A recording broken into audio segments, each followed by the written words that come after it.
भगवान नारायण और भगवान ब्रह्मा जी के मध्य में एक फिर से भागवत प्रकट होती है और वो बहुत प्रसिद्ध है चतुश्लोकी भागवत के नाम से।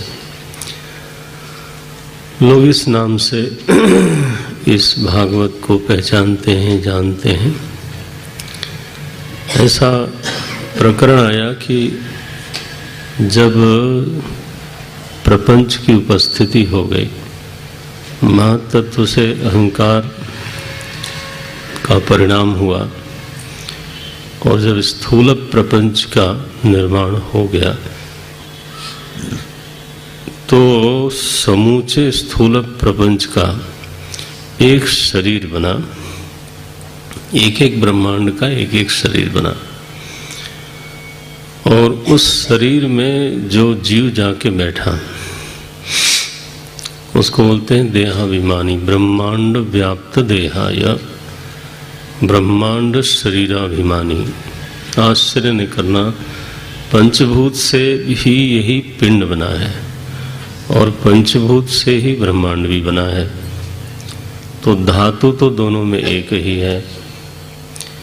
चींटी का भी जो पिंड है, शरीर है, वो पंचभूत से बना, छोटा सा बना। आपका थोड़ा सा बड़ा बना, हाथी का आपसे भी थोड़ा बड़ा बना। धातु सबकी एक है। पंचमहाभूत से छोटे बड़े पिंड बने और उन पिंडों का एक एक जीव अभिमानी बना। तो आप अपने कहते हो मेरा शरीर, मैं मनुष्य। हाथी कहता होगा ये मेरा शरीर, मैं हाथी, है ना। तो उसी तरह से समष्टि स्थूल प्रपंच जो एक ब्रह्मांड है, वो ब्रह्मांड भी पंचभूत का बना हुआ है और वो भी एक पिंड है एक तरह से, और उस पिंड का भी एक अभिमानी जीव है। उसका नाम रखा गया ब्रह्मा। ब्रह्मांडाभिमानी ब्रह्मा, पिंडाभिमानी मनुष्य। इसमें कोई दिक्कत नहीं, अभिमान की ही सारी लीला है। अभिमान मैंने बोला था मम संबंध। इस शरीर का असली संबंध तो पंचमहाभूत से है, जाएगा वहां, आया भी वहीं से, लेकिन बीच में हमने इसको कहा ये मेरा है। अच्छा, मेरा कहने का हक कहां से आया? हक आया कर्म की कीमत दे करके। ध्यान रहे, जहां कहीं भी ममता का संबंध बनता है, सही सही अगर बनता है तो उसका एक ही तर्क है कि उसके लिए हमने आपने कोई कीमत चुकाई होती है। टीवी बाजार में था, उसको आप खरीद करके ले आए और अब बोलते हैं मेरा है, तो मेरा संबंध बन गया, बन सकता है। शर्त यह है कि आप मोल दें। चोरी करके लाए कोई और कहे मेरा है, तो वो जो ममता है उसको अवैध बोलते हैं। वो ममता नाजायज है और उस नाजायज ममता पर हमको दंड मिल सकता है। ठीक है, जायज ममता पर, माने ममता दो तरह की हो गई, एक जायज, ठीक है, और एक नाजायज। ये पक्का है। तो अगर तो जायज ममता है, माने मोल दे करके कहीं हमारी ममता बनी है, तो वह ममता प्रायः हमारे उपयोग में आती है। बिना ममता के जीव रह नहीं पाता, ये एक सच्चाई है। हमेशा जब देखो तब ममता की निंदा करना ये ठीक बात नहीं होती है।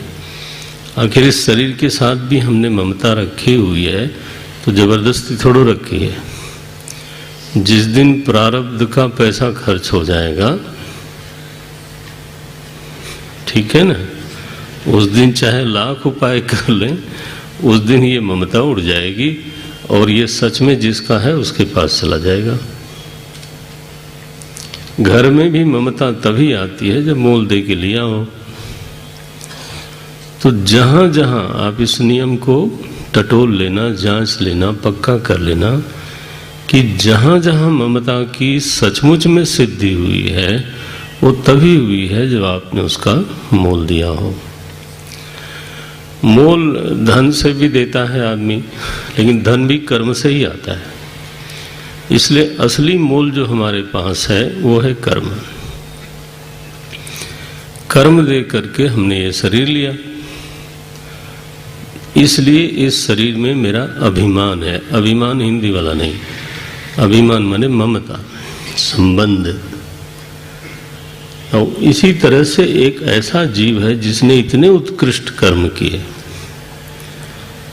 और उसने इतनी उत्कृष्ट उपासना की, भक्ति की, कि उसका अभिमान छोटे से पिंड से न हो करके, है ना, पूरे ब्रह्मांड से हुआ। नियम तो वही है।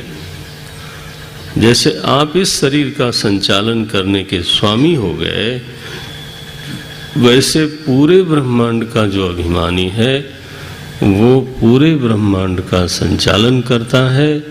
सारे ब्रह्मांड की शक्तियां उसकी शक्तियां हैं। ठीक, उसका नाम रखा गया ब्रह्मा जी। तो जब स्थूल प्रपंच, स्थूल समष्टि बन गई, उसका नाम पड़ा ब्रह्मांड, और उसमें जो अभिमान करने वाला जीव है, ध्यान रखना ब्रह्मा जी भी जीव हैं, इसलिए ब्रह्मा अनेक हो सकते हैं, जीव ही अनेक होता है, ईश्वर अनेक नहीं होता। तो उसका नाम पड़ा ब्रह्मा, और वो जब ब्रह्मा जी, तो उनका प्राकट्य हुआ तो किसी योनि से नहीं हुआ, गर्भ नहीं हुआ, इसलिए उनको एक नाम दिया शास्त्रों में, अज। हालांकि उनका भी प्राकट्य हुआ, महाप्रलय के बाद उनकी भी अभिव्यक्ति हुई, लेकिन अयोनिज हैं, गर्भवास नहीं है, इसलिए उनका एक नाम पड़ा अज। अच्छा, उनका अधिकार बहुत बड़ा है। आपका अधिकार है अब सीमित है, लेकिन मनुष्य होने के नाते, मनुष्य देहधारी होने के नाते आपका बहुत ज्यादा अधिकार है। हम बोले मेरा क्या अधिकार है? अरे भैया, इस्लाम में मैं एक दिन मौलवी साहब का प्रवचन टीवी पे सुन रहा था। हमारे यहाँ पाकिस्तान भी कभी कभी आ जाता था जब ये टाटा स्काई नहीं लगाया था तो हिंटीना जो लाहौर पास ही है बहुत बढ़िया प्रवचन कर रहे थे मौलवी साहब। तो बोले इस्लाम ने इंसान को अल्लाह का नायब बनाया, उसको जो रुतबा दिया इस्लाम ने वो किसी ने नहीं दिया। तो मुझे तो अच्छा लगा भाई, नायब तो बनाया, सही बात है। आखिर आप देखो, सारी सृष्टि, जंगल, नदियां, पहाड़, धरती, समुद्र, पशु पक्षी, सब पर तो आप अपना हक समझते हो, खनिज पदार्थों पर अपना हक समझते हो, जब मर्जी जहीं खोदने लग जाते हो, और बाद में जब थप्पड़ लपड़ पड़ता है तब भले जरा कहते हो कि नहीं नहीं, कोर्ट का आदेश आया, अब नहीं, मसूरी खराब हो जाएगा। लेकिन जब तक नहीं आया था तब खोद ही रहे थे। सारी सृष्टि को मनुष्य अपना भोग्य समझता है। ऐसा छुई मुई सा प्राणी है, थोड़ी सी सर्दी बढ़ जाए तो छींकता रहता है, थोड़ा कहीं भीग गया तो गड़बड़, गर्मी लग गई तो गड़बड़। ऐसा तो एक मुलायम मुलायम सा छुई मुई सा प्राणी है, और कहता है सरताज। यह कहाँ से मिला? बोले केवल अगर आप किसी और शरीर में होते तो यह हक मिलता? नो, हाथी से आप ढुलाई करवाते हो, शेर से आप नाटक करवाते हो सर्कस में। आप जरा सोचो, आप पानी में दौड़ते हो, आप धरती पर रेल बन के दौड़ते हो, और आप हवा में, वायु में, आकाश में बताइए दौड़ते फिरते हो। कहाँ से आया ये सब? बोले खास शरीर मिला हुआ है। तो ये जो खास शरीर है उससे बहुत सारे अधिकार मिलते हैं। तो ब्रह्मा जी का तो बहुत ही खास है। हाँ जी महाराज। तो वो इतना खास शरीर है उस शरीर के मिलने से वो जीव सबके कर्मों का विधान पूर्वक फल देता है। ये उसका अधिकार है, कर्म फलदाता हो गया। और कभी विधान का भंग नहीं करता, इसलिए उनका एक नाम है विधाता। सुना है आपने? ब्रह्मा नाम है, अज नाम है, विधाता नाम। और कभी कभी उनको केवल विधि बोलते हैं। ये बहुत ही जोरदार शब्द है। विधि है वो, साक्षात विधि। जैसे हाई कोर्ट, सुप्रीम कोर्ट के जज को आप जज बोलते नहीं, क्या बोलते हो? जस्टिस। सोचो आप कितनी बड़ी बात कही जाती है। ध्यान नहीं गया था तो नहीं गया था, लेकिन अब तो सोचता हूं कि ये तो कभी इनको बेईमान होना नहीं चाहिए, क्योंकि दुनिया इनको कह रही है कि आप स्वयं न्याय हो। न्यायाधीश नहीं, न्याय स्वयं।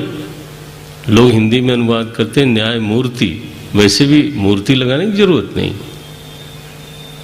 क्योंकि अंग्रेजी में तो शब्द क्या है? जस्टिस। Justice itself. अरे रामा। और इसके बाद उस गद्दी पर बैठ के कुछ किटपिट करे तो बहुत ही गड़बड़ है। लेकिन ब्रह्मा जी नहीं करते ऐसा। ब्रह्मा जी विधि है, क्योंकि कभी भी विधि का, विधान का उल्लंघन नहीं करते। विधान के अनुसार अगर तो रावण को भी वर देने का बनता है, लोग कहते हैं ना ब्रह्मा जी वर क्यों दे देते हैं? अरे बेचारे, उनको क्या, उनकी फजीहत समझो ना जरा, उनका कष्ट भी समझो। वो तो विधि के अनुसार जो जिसका बनता है उसको उनको देना ही है, चाहे वो क्या करेगा वो भगवान जाने। तो लोग आरोप लगाते हैं हिरण्यकश्यप को वर दे दिया। अच्छा, ये जो राक्षस है ये जानते हैं कि ये काम ब्रह्मा जी से ही बनेगा, ये विष्णु भगवान से, शिव जी से बनेगा नहीं। वो लोग विधान के तंत्र नहीं है, विधान के अधीन नहीं है, यही है विधाता। तो बस महाराज ब्रह्मणे नमः, ब्रह्मण शुरू हो जाते हैं। अब ब्रह्मा जी क्या करें बेचारे, उनको जाना ही पड़ता है और वहां जो उसका हक बनता है वो देना ही पड़ता है, ये स्थिति है। तो ब्रह्मा जी का अधिकार बहुत बड़ा, सारे जीवों को उनके उनके प्रारब्ध के अनुसार, उनके हिसाब से शरीर देना, भोग देना, परिवार देना, संयोग देना, वियोग देना। सारी सृष्टि का जो संचालन है वो हमारे ब्रह्मा जी करते हैं। ईश्वर सीधे ये काम नहीं करता, जरूरी नहीं है, अब लोग हैं ना। हाँ, तो अच्छा अब ये जब ब्रह्मा जी जब प्रकट हुए, अभिव्यक्त हुए, तो ध्यान रखना, लोग, हम लोग पढ़ते हैं, बचपन से सुनते हैं, कमल पर प्रकट हुए, है ना? कमलासन है, कमल पर बैठे हैं, चार उनके मुख हैं। और वो कमल कहाँ से आया? बोले भगवान की नाभि से आया। कैलेंडर में हम लोग देखते हैं कि एक नाभि में से कमल निकला और उस पर ब्रह्मा जी बैठे हैं। अब ये पिक्टोरियल फिलॉसफी है। भगवान विष्णु की नाभि आप समझते हो, हमारी आपकी नाभि जैसा थोड़ा होता है, छोटी सी। नभैव नाभि, ये जो नभ है ना, पूरा का पूरा आकाश, ये उनकी नाभि है। पुरुष सूक्त में लिखा ना, नाभ्यास्य अंतरिक्षम, ये नाभ्यास्य अंतरिक्षम। तो अब क्या करे कैलेंडर बनाने वाले की कूंची कहाँ तक चले, कहाँ से लाएगा पूरे आकाश को। तो जब इतनी एब्स्ट्रैक्ट और इतनी महान अवधारणा को जब रेखा चित्र बनाने का प्रयास करता है आदमी, तो कुछ न कुछ ऐसा बनाता है जिस पर दूसरे लोग व्यंग भी करते हैं। मुझे किसी ने कहा कि विष्णु भगवान करवट लेते होंगे, तो ब्रह्मा जी का क्या होता होगा। मैंने कहा ब्रह्मा जी का जो होता होगा सो होता होगा, जिस दिन वो करवट लेते हैं उस दिन तू बेटा जाता है बस। तेरा प्रलय होता है, उनका करवट माने एक महाप्रलय, छुट्टी। बोले हाँ समझ में आ गया, उनको करवट लेना नहीं चाहिए। यही समझ में आया कि उनको घर वैसे ही लेटना चाहिए। तो अरे अब ये सब सवाल आते हैं, ऐसे लोग कहते हैं ऋषियों ने जानबूझ करके इस तरह के दृश्य उपस्थित किए। हमारे गुरुदेव बोलते थे फिलॉसफी इन पिक्चर्स, पिक्टोरियल फिलॉसफी। आप देखो बड़े हो जाओगे तो नास्तिक बनोगे, शंका करोगे कि ये कैसे हो सकता है। ऋषि चाहता है आप शंका करो, हम समझते बड़े बहादुर हो रहे हैं, ऋषि स्वयं चाहता है शंका तो करो, फिर कोई समझदार होगा तो आपको धीरे धीरे हाँ समझावेगा। तो असली वाली कॉन्सेप्ट भी समझ में आ जाएगी। पहले आप शंका तो करो, क्या दिक्कत है उसमें, शंका से क्या डरना। आपके पास सामग्री होनी चाहिए। एनीवे, तो ये कमल क्या है, बोले कमल जो है ना, एक ब्रह्मांड का ही नाम कमल है, लोक पद्मम। हाँ, कमल कोई पंखड़ी अंखड़ी नहीं खिली। हाँ, कमल शब्द का प्रयोग हमारे शास्त्रों में हस्त कमल कहा जाता है, तो हाथ कमल का फूल थोड़ा हो जाता है। मुख कमल कहा जाता है, तो आप कहो कि चेहरे में पंखड़ियां निकल आई। ये तो एक सौंदर्य बोधक एक शब्द है, ये भी तो है ना, सुगंध है, पवित्रता है और सौंदर्य है। इस साम्य के कारण कभी चरण कमल, कभी मुख कमल, कभी हस्त कमल, कभी नेत्र कमल बोलते हैं। तो नेत्र में गोल गोल पंखड़ी आ जाए तो बस आदमी डर जाए महाराज कि ये कौन सा प्राणी आया। लेकिन आप जानते हो, बड़े शौक से बोलते भी हो, कमल नयन।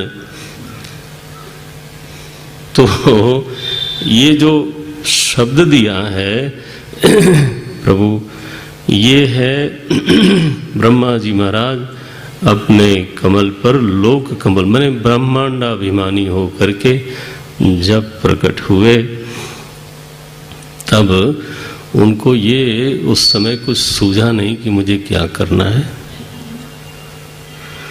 तो बड़ी जिज्ञासा से और बड़ी अधीरता के साथ उनका अंतःकरण ये टटोलने लगा कि मुझे क्या करना है। उस समय आकाशवाणी हुई, तप तप तप, 3 बार आकाशवाणी हुई। तो ब्रह्मा जी को ही लगा कि मुझे आदेश हो रहा है। तो यस्य ज्ञानमयम तपः, उन्होंने तप किया।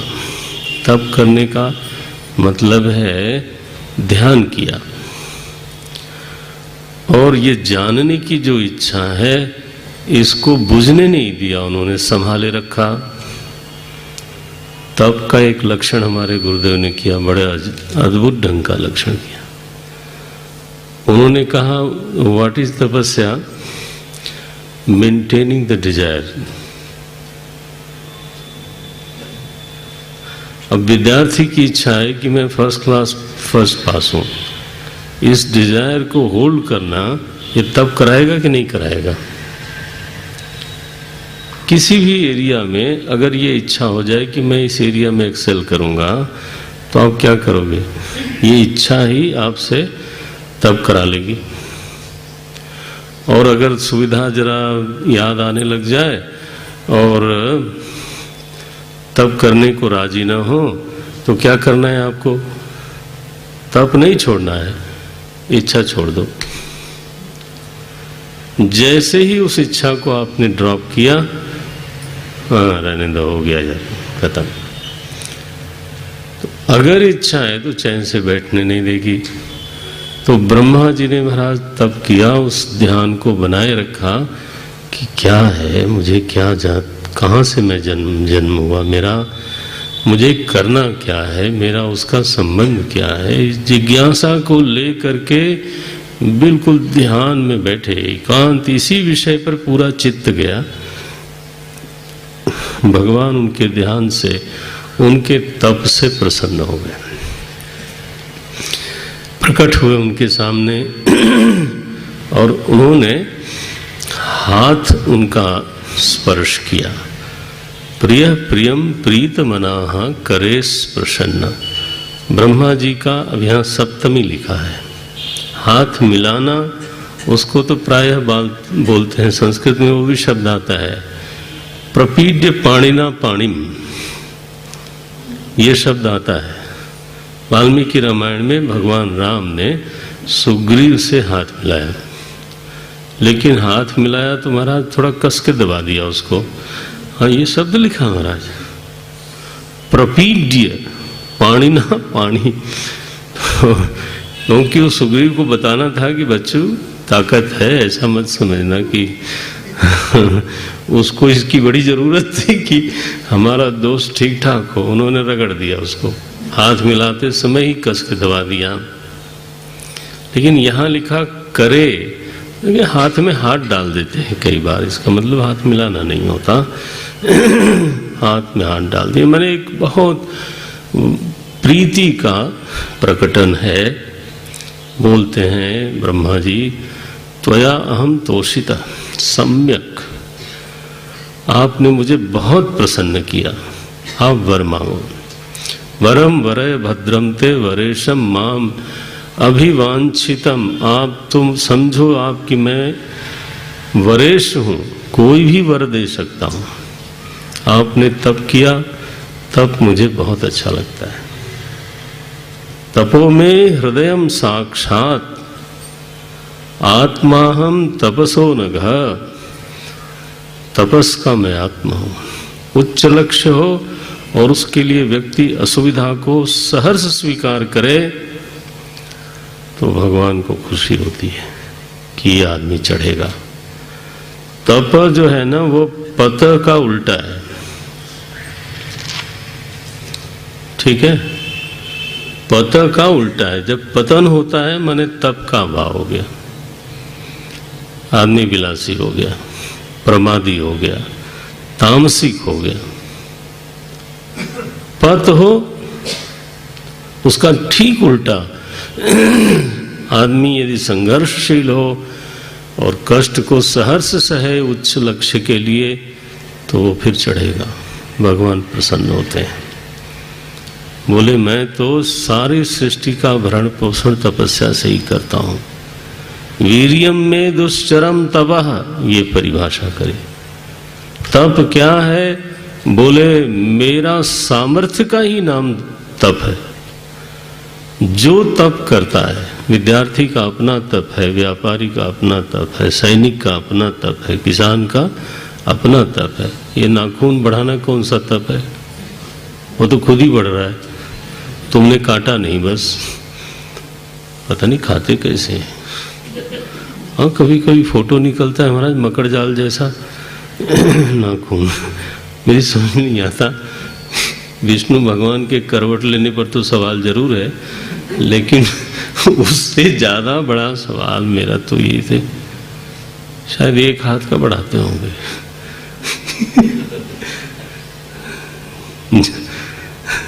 जाके न खरु जटा विशाला। गोस्वामी जी ने बड़ा चोट करी है कि ये सब फालतू बातें नहीं करना भैया। उच्च लक्ष्य के अनुसार जो यात्रा है उस यात्रा को करो, उसमें जो कष्ट आता है उस कष्ट को सहर्ष सहो और स्वीकार करो, उसका नाम है तप। लक्ष्यानुसारी तप होना चाहिए, है ना। कानदिशिक तपस्या को तपस्या नहीं बोलते। अच्छा भाई तो ब्रह्मा जी बोले प्रभु आपकी बहुत बहुत कृपा है, आपने वर मांगने को कहा, मैं प्रश्न करता हूं, कुछ मेरे प्रश्न हैं। जिज्ञासा उपहित चेतन होकर के तपस्या कर रहे थे, तो प्रश्न ही प्रश्न है। क्या प्रश्न है? कि मैं आपके बारे में जानना चाहता हूं, ये पहला प्रश्न है। और आपका केवल पर रूप नहीं जानना चाहता, अवर रूप भी जानना चाहता हूं। 25वां श्लोक है 9वें अध्याय का। परावरे यथा रूपे जानीयाम ते तू अरूपिणा। आप अरूप हो ये सही है, लेकिन आप में ही सारे रूप निवास करते हैं, मैं तो पर और अवर। देखो ये प्रश्न है। परावरे जानीयाम, आपके दोनों रूपों को, निष्प्रपंच रूप और सब प्रपंच रूप, दोनों रूपों को जानना चाहता हूं। उसको वेदांत में बोलते हैं निरुपाधिक रूप और सोपाधिक रूप। ये दोनों को मैं जानता हूं। सोपाधिक अवर रूप है और निरुपाधिक पर रूप है।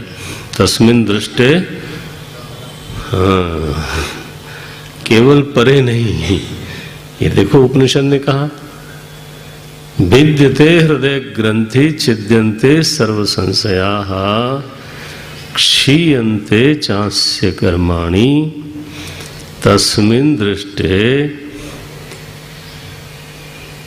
तस्मिन् परावरे दृष्टे सति एवं अन्वयम कुर्यात्। तस्मिन् परावरे दृष्टे सति क्षीयन्ते सर्वकर्माणि, ये कहा गया। ये उपनिषद का इस तरह से प्रकरण है।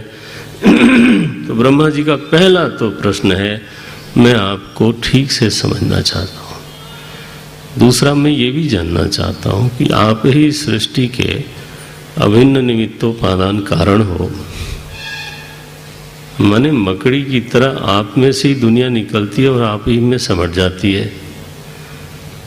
तो वैसे तो दुनिया में जो चीजें बनती हैं उसका उपादान कारण कोई और होता है, मटेरियल कॉज, बनाने वाला कोई और होता है, कारण कारण कोई और होता है। आप ही सब कारण हो, ये मैं समझना चाहता हूं। ये 27वें श्लोक में सवाल है। 28वें श्लोक में कहा प्रभु आपकी आज्ञा से मैं सारे जीवों को उनके उनके कर्मों के अनुसार फल दूंगा, सृष्टि बनाऊंगा, सबके शरीर बनाऊंगा, भोग दूंगा सबको। लेकिन ये तो बहुत बड़ा कर्म है और कर्म का फल भी होता है, कर्म का बंधन भी होता है। तो लोग साधारण कर्म करते हैं तो बंधन में आते हैं, और मैं इतना बड़ा कर्म करूंगा तो मेरा हाल क्या होगा मालिक साहब। तो आप ऐसा ज्ञान दो, ऐसा उपाय बताओ कि नेह मानः प्रजा सर्गम बद्धेयम यद अनुग्रहात्। उस ज्ञान से ऐसा होए कि मैं सब तो करूं लेकिन कर्म का बंधन मुझे न लगे। ये तीसरा प्रश्न था। चौथा प्रश्न है 29वें श्लोक में, मामे समुन्नद मदो अजमानिनः। मैं इस अभिमान को लेके न बैठ जाऊं कि सभी लोगों का तो जन्म होता है ना, मेरा जन्म नहीं हुआ। मेरा जन्म नहीं हुआ माने मैं विशेष हूं, औरों से बहुत विशेष हूं, इस प्रकार का अभिमान नहीं जगे। औरों से बहुत विशेष हूं। इसमें क्या दिक्कत है? ठीक तो है। बोले ठीक ये है कि अगर मैं अपने को विशेष मानूंगा तो मैं सर्व से दूर हो जाऊंगा। ये बात होती है। देखो, विशेष माने भेद होता है। इसका मतलब मैं चाहे भले ही ब्रह्मा बनूं, लेकिन मैं व्यष्टि बना रहूंगा। विशेष का मतलब दूसरों से अलग, दूसरे मुझसे अलग। तो मैं ये जो वैयक्तिकता के प्रति जो प्रेम है उससे नहीं छूटूं तो मैं सर्वात्म भाव में कभी प्रतिष्ठित नहीं हो सकता। इसलिए वैयक्तिकता का आग्रह मेरे चित्त से छूट जाए, ऐसी कृपा करो। ये देखो, ये 4 प्रश्न किए। आपके बारे में जानूं, आपके कारणत्व के बारे में जानूं, कर्म से न बंधूं, और अंतिम कहा वैयक्तिकता का आग्रह मेरे चित्त में न रहे। इंडिविजुअलिटी का जो आग्रह है वो न रहे। देखो, लहर अगर लहर भाव में ही रहेगी तो जल भाव में कभी नहीं जा पाएगी। लहर को जल बनने में कितनी देर है? कितनी दूर चलना पड़ेगा? कितने घंटे लगेंगे? महाराज सेकंड भी नहीं लगेगा। लहर केवल लहर भाव को छोड़े तो जल ही है। ठीक है ना? लेकिन अब समस्या है, लहर भाव को छोड़ती नहीं। हम लोग क्या करते हैं? लहर भाव को ही तो पकड़े। मैं ऐसा, मैं ऐसा, मैं ऐसा, तुम्हारे जैसा थोड़ो। लो, तो तुम्हारे जैसा थोड़ो हूं तो तुम भी एक लहर, वो भी एक लहर। ये बहुत सूक्ष्म सवाल है। घटाकाश को महाकाश बनने में कितनी देर, कितनी दूरी और देरी? बोले बस घट से संबंध छूट जाए, हाँ, तो महाकाश उसी समय महाकाश है। 1 मिलीमीटर भी चल करके महाकाश नहीं बनेगा वो। तो जीव को परमात्मा स्वरूप में समाने में कितनी देरी? बोले उसकी वैयक्तिकता जिस दिन टूट छूट गई, वहीं अंतःकरणावच्छिन्न चेतन, अंतःकरणाभिमान फूट टूट जाने पर शुद्ध चेतन ही है। ये स्थिति है। इसलिए ब्रह्मा जी कहते हैं मुझे वैयक्तिकता से का आग्रह से मुझे छुड़ाओ प्रभु। इस 4 प्रश्न के उत्तर में ब्रह्म हमारे भगवान ने चतुश्लोकी भागवत सुनाई। और ये भागवत ऐसी है तो मूल भागवत, ये भगवान नारायण के मुंह से पहली बार आई, लेकिन इसमें कोई कथा ही नहीं है, कोई प्रसंग ही नहीं है। सीधे सीधे ये मोटे मोटे में बोलूं तो ये कहा गया है कि अरे इस भाव में प्रबुद्ध रहो ब्रह्मा कि मैं चिति तत्व हूं और मेरे अलावा किंचित प्रपंच है नहीं। जीवत्व नहीं है, जगत नहीं है और कोई नहीं है।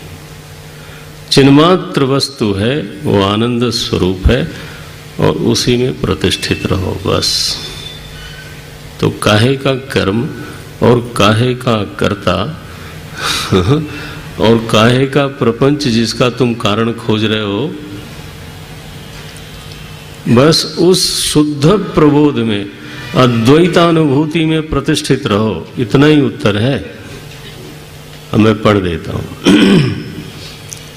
अहम एव आसम एवाग्रे, ये 32वें श्लोक से शुरू है 36वें श्लोक तक। इसका बहुत विस्तार होता है। 7 दिन भी इस पर यज्ञ हुए एक बार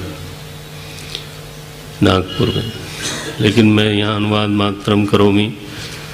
देखो यहाँ एव 2 बार आ गया, अहमेव आसम आसम एव, ग्रंथ हो तो देखना, मैं ही था और था ही था, इस तरह का वाक्य बोलते हैं भगवान। इनको डबल डबल बोलने की क्या जरूरत, माने मेरे अतिरिक्त और कुछ कहीं कुछ था नहीं। अहमेव आसम आसम एव अग्रे, अग्रे माने जिस प्रपंच की तुम बात कर रहे हो इसके पहले। न अन्यत सदसत परम, मेरे अलावा, उस चित्त तत्व के अलावा कोई सूक्ष्म सृष्टि नहीं, स्थूल सृष्टि नहीं, मूर्त सृष्टि नहीं, अमूर्त सृष्टि नहीं। बोले महाराज ठीक, और सुनो, जब ये सृष्टि भंग हो जाएगी तो पश्चात अहम, मैं ही रहूंगा। पहले मैं हूं, बाद में मैं रहूंगा। बोले महाराज ठीक है, लेकिन इस समय तो जो सृष्टि है वही है। बोले नहीं, तुमको सृष्टि दिख रही है, हूं मैं। देखो क्या शब्द लिखते हैं, यद एतच्च आसम पश्चादहम, और फिर बोलते हैं यद एतच्च, और ये जो है जिसको तुम सृष्टि कह रहे हो वो केवल भास रही है। सूर्य की किरणें हैं, थी, रहेंगी, तुमको बीच में जल भास रहा है। ये है स्टेटस ऑफ प्रपंच। यदेतच्च यो अवशिष्यत सोस्म्यहम्, और जो शेष होगा वो भी मैं ही होगा, यानी मेरे अलावा न था, न होगा, न है, न कुछ बचेगा।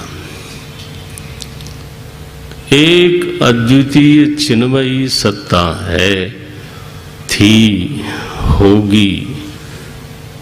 अन्य बोले न, न। हमको सृष्टि दिखती है, आप नहीं दिखते। आप कहते हो मैं ही हूं, सृष्टि नहीं है। हमारी हालत ऐसी हो गई, बताओ महाराज, उल्टी बिल्कुल, कि हमको सृष्टि दिखती है, आप नहीं दिखते। आप कहते हो सृष्टि है ही नहीं। भगवान कहते हैं हाँ ऐसा होता है। ऋतेर्थम यत् प्रतीयेत, जो अर्थ, अर्थ माने वस्तु, हाँ, जो वस्तु नहीं है लेकिन प्रतीत हो रही है, ऋते अर्थम, ऋते माने बिना, बिना हुए ही जो चीज प्रतीत हो रही है। ऋते अर्थम यत् प्रतीयेत न प्रतीयेत च आत्मनि, और आत्मा प्रतीत नहीं हो रही है जबकि वह है। तो इसमें रहस्य क्या है? बोले इसी को माया बोलते हैं। तम विद्यात आत्मनो माया, बोले यही तो माया है, उल्टा दिखा रही है। जो है उसको नहीं दिखा रही है, जो नहीं है उसको है दिखा रही है। ऐसी उलटवासी करके रखी है। भीजे, क्या बोलते हैं, बरसे कंबल, भीजे पानी। कबीरदास की उल्टी वाणी। कबीरदास ने उलटवानी बहुत बोला है। बोले देखो एक अचरज में और देखा, एक अचरज देखा, क्या देखा? बोले बरसे कंबल, भीजे पानी। लो, ये क्या बात करते हो? बोले तो तुम फंसे हो उसी में। जो नहीं है वो है, दिख रहा है। जो है वो नहीं दिख रहा है, तो उलटवासी तो तुम्हारी पड़ी हुई है। ये बोलते हैं अच्छा भाई देखो, तम विद्यात आत्मनो माया, मायाम यथा भासो यथा तमः। ये ऐसे ही है जैसे द्वितीय चंद्रमा नहीं होने पर भी भासता है, और राहु नाम का ग्रह आकाश में है लेकिन नंगी आंखों से नहीं भासता है। जो है वो नहीं भास रहा है। द्वितीय चंद्रमा नहीं है, भास रहा है। ऐसा ही ये उल्टा है, भासने से कोई चीज सच नहीं होती। परीक्षित, ब्रह्मा जी को तो नारायण भगवान ब्रह्मा बोलते हैं, ब्रह्मा जी इस सच को पहचानो, भासमान विद्यमान हो ऐसा जरूरी नहीं है, विद्यमान भासमान हो ऐसा भी जरूरी दिखता नहीं है, किसी कारण से वो छिपा रह सकता है। ध्यान ही नहीं गया तो सबसे बड़ा कारण तो यही है कि ध्यान नहीं गया। ओहो, तो फिर महाराज ये है कि बस एक तत्व मैंने बोल दिया, उसके अलावा कुछ है नहीं, तो कार्य कारण का झमेला ही क्यों खड़ा करना कि अभिन्न निमित्तोपादान है कि उपादान है कि निमित्त है, झमेला बेमतलब का। ये बात आखिर नारायण भगवान उपदेश कर रहे हैं तो बड़ा उपदेश है ये। बोले महाराज आप कहते हो सब में व्याप्त हूं मैं। बोले जरूर जरूर। ये बताओ पाषाण प्रतिमा में, मूर्ति में, पत्थर, मूर्ति में पत्थर है कि नहीं? बोले है। कब प्रविष्ट हुआ? मूर्ति में पत्थर है या पत्थर में ही मूर्ति झांक रही है? वहां एक पत्थर है, उसमें आपने एक आकार को प्रकट किया। छुओगे तो मूर्ति को छुओगे कि पत्थर को? वजन पत्थर का। तो आप कहो मूर्ति में पत्थर ने प्रवेश किया या कोई कहे कि प्रवेश नहीं किया, ये दोनों बखेड़ा गलत है। वहां जब केवल पाषाण ही पाषाण है, मूर्ति केवल प्रतीति है। अरे राम राम। बोले इसी तरह से तुम्हारे शरीर में पंचभूत है। मूर्ति में तो हम लोग बड़े आराम से बोल लेते हैं, अब जरा अपनी तरफ आ जाओ। हमारे शरीर में पंचभूत है कि पंचभूत में शरीर गढ़ा हुआ है? बोले महाराज ये टेढ़ा सवाल नहीं, दूसरे के बारे में पूछो। मेरे शरीर बोले ऐसा नहीं होता। हमारे शरीर में पंचभूत से शरीर बना नहीं है, पंचभूत में प्रारब्ध ने आकार को प्रकट कर दिया है। आकार एक प्रतीति है, वस्तु पंचभूत है।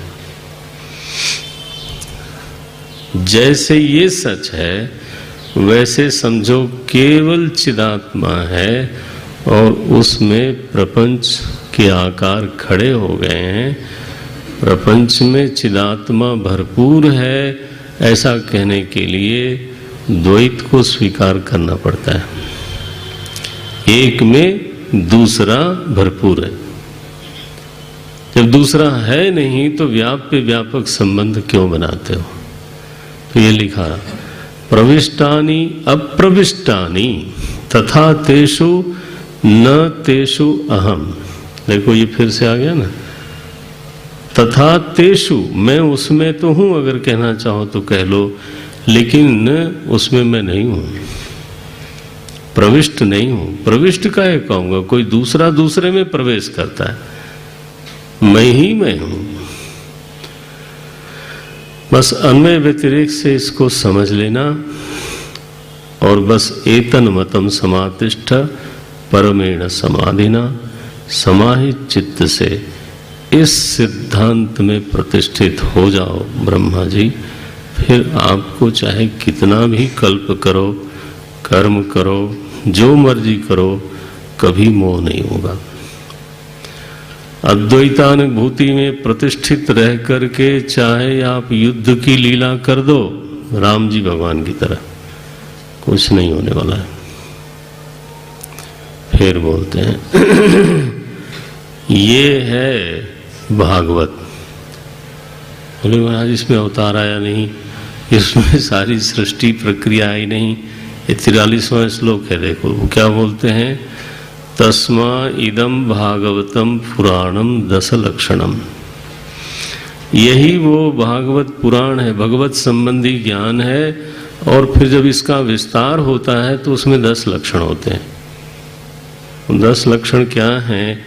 अंतिम अध्याय में बात आई, केवल मैं पढ़ता हूं। नारायण। पहला ही श्लोक है 10वें अध्याय का। भागवत जी के ये मूल विषय हैं 10। अत्र सर्गो विसर्गस्य स्थानं पोषणमूतयः मन्वन्तरेशानुकथा निरोधो मुक्तिराश्रयः। सर्ग एक गिनले, सर्ग विसर्ग, स्थानम पोषणम ऊतयः मन्वंतर ईशानुकथा निरोधः मुक्ति आश्रय। ये 10 है। इन्हीं 10 विषयों को लेकर के भागवत जी की प्रतिष्ठा होती है। और इन्हीं 10 विषयों में से एक विषय है आश्रय, जिसको अंत में कहा। दशमस्य विशुद्ध्यर्थम नमानाम यह लक्षणम।